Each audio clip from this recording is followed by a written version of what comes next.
Hi everybody, and welcome to TFT Tarot for Today, Divine Dabblings with Oberon and Banshee. This is me, Oberon, with my show, Goth Tarot. And it's a weekly exploration into the shadow issues of our life. What is the darkness that may lay within? How can we expel it if need be, or how do we embrace it?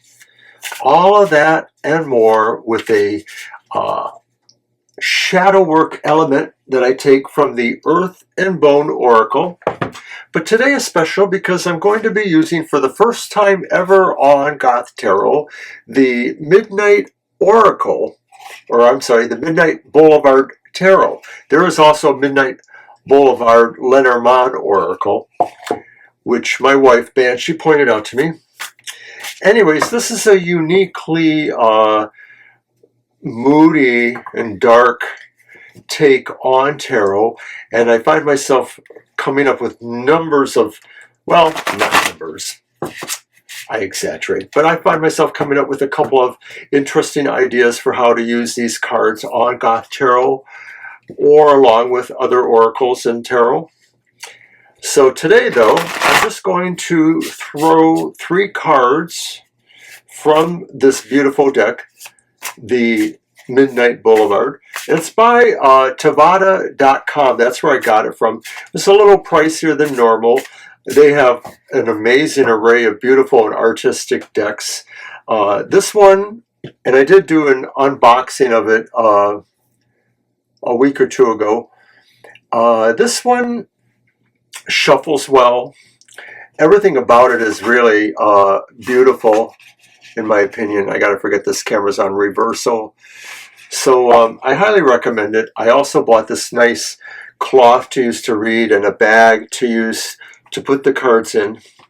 Anyways, we're here to go, and I'm just kind of flying randomly in a way. I'm looking at the idea of just throwing 3 cards and telling us what we see here, if it strikes me in any particular pattern like I do in the past, Like, I think it's fair to say that the first card is the dark design. It is what is around us at this time. And it's the Queen of Pentacles. And I can't quite get it in view there. There we go. And it is upright. So I'll just throw her there. And so what is around us right now is a time of dark beauty, dark creation, Gothic and shadow-sided means of looking at life, at culture, through our own unique, darker, artistic edges.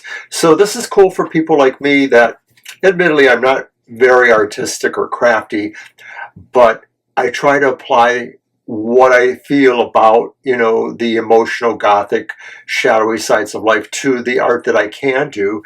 So this makes sense for me or anybody really, in a way, is that is our dark design right now, is that we feel that although there may be any number of various circumstances around us, we're called to create darkly a beauty, a creativity that maybe embraces beyond art, it's all kinds of productivity, perhaps.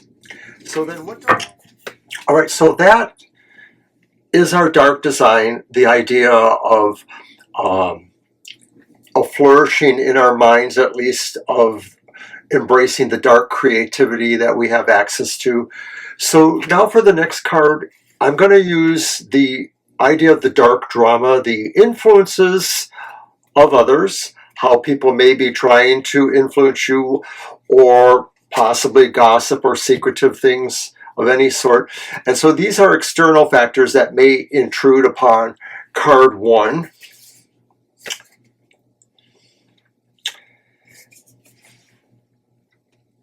It's the reversed 6 of Cups. And it's kind of dark. It's ghostly in a way.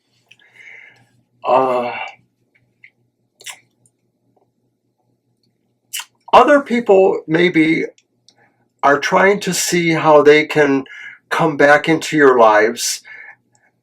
It may be that in some ways you've outgrown the need for these people, but somehow they're here coming back. And I see that just mostly because it looks like a ghost child or an imaginary playmate in the picture here. And I get the feeling that what the dark drama is representing are people that maybe you've kind of come to terms with in some way, and maybe you've moved beyond them. You know, it's like growing out of an imaginary child or a belief in a certain type of ghost or spirit. And of course, for many of us, you know, belief in ghosts and spirits are real, but sometimes when we feel we have moved beyond them, or we've done actual work to move spirits on to another, you know, afterlife of some sort, the idea of them coming back could be a little creepy. So this may not represent that so much as just maybe more likely people who really are trying to come back into your life. And I would watch out for that. They may not necessarily have good things going on. So then finally, after the dark drama, I want to just go, I said I was only going to use 3 cards for the reading. And I'm going to say, what is the dark gift? What is the magic that we have that helps us through this? Whether it's finding that dark creativity, or whether it's dealing with, you know, unwanted ghosts from the past, so to speak. What is the dark gift?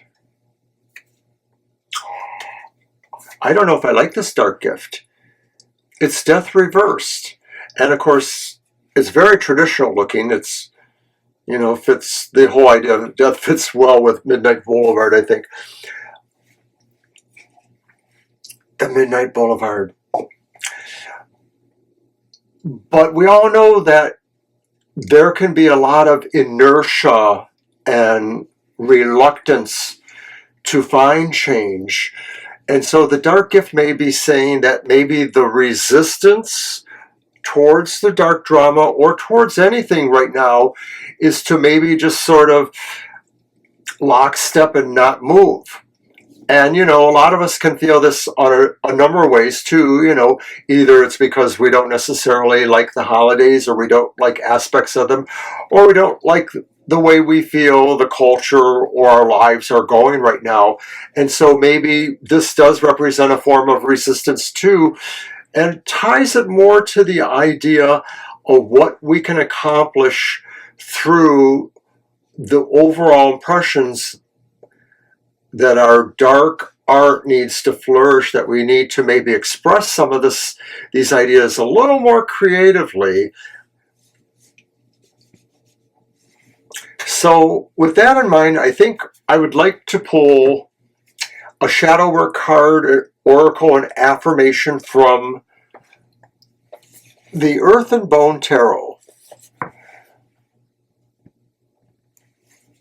And I like this. It's by Syrian Shadow. I've used it any number of times. I haven't used it quite very recently, or I don't remember. You know, I'm getting old. Mr. O is getting old.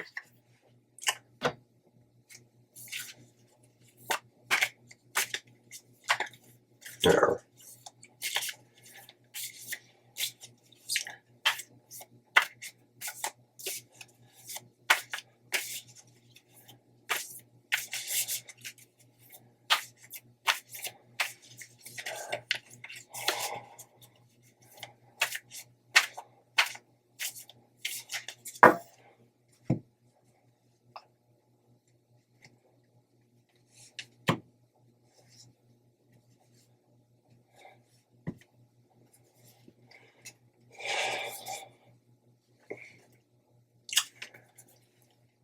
And it's owl.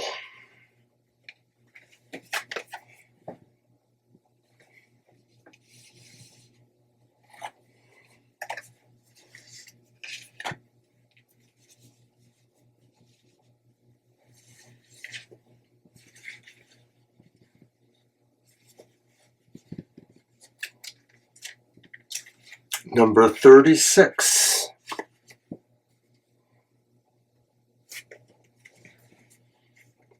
Wisdom, advancement, independent thinking, enlightenment. So, of course, that relates right away, really, in a way, that we may be beset by external influences that are trying to come back towards us. And we're also feeling the idea that we have something to express that's important about growth.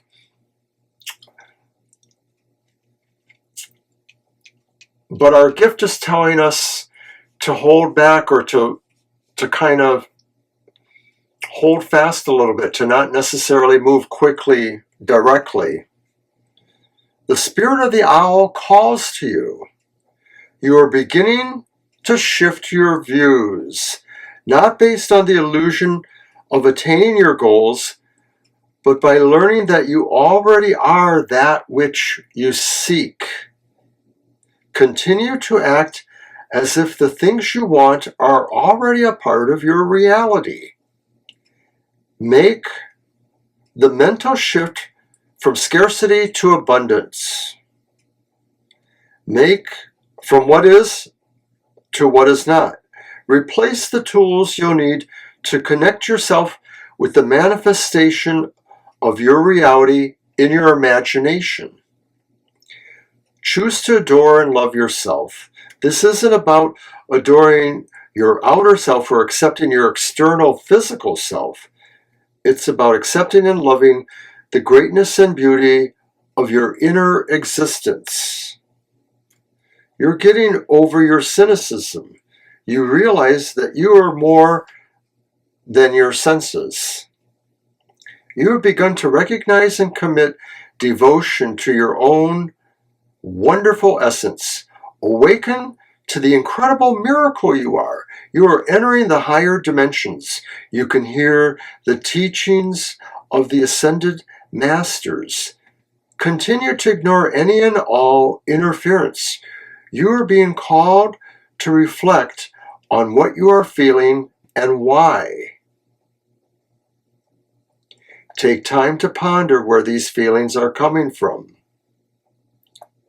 Create awareness of them so that you can modify future outcomes from events that are bound to happen again, because they are meant to teach you something that will help you grow and be the best version of yourself.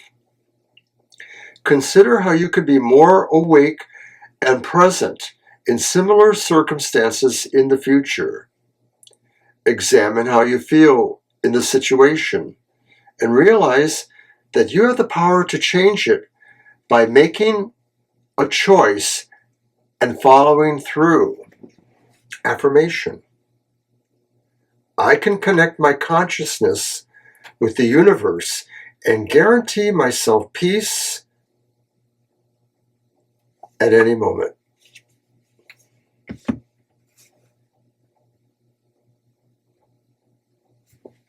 So I like that, because in a way, the owl is a more mystical, kind of aware way of looking at what we were being told our gift was. And our gift really is at this point to maybe resist certain change. And of course, not all change is good. Sometimes change comes at a price. I think I just want to leave it with that. I think it was a really good reading. I really like using the Midnight Boulevard. My thoughts on the future are, because I pondered this a little bit, and I went over some of it with Banch, and she liked what I was saying, but a boulevard is a kind of liminal area. It could be a road with houses or buildings or foundations of some sort, but then there's the idea of this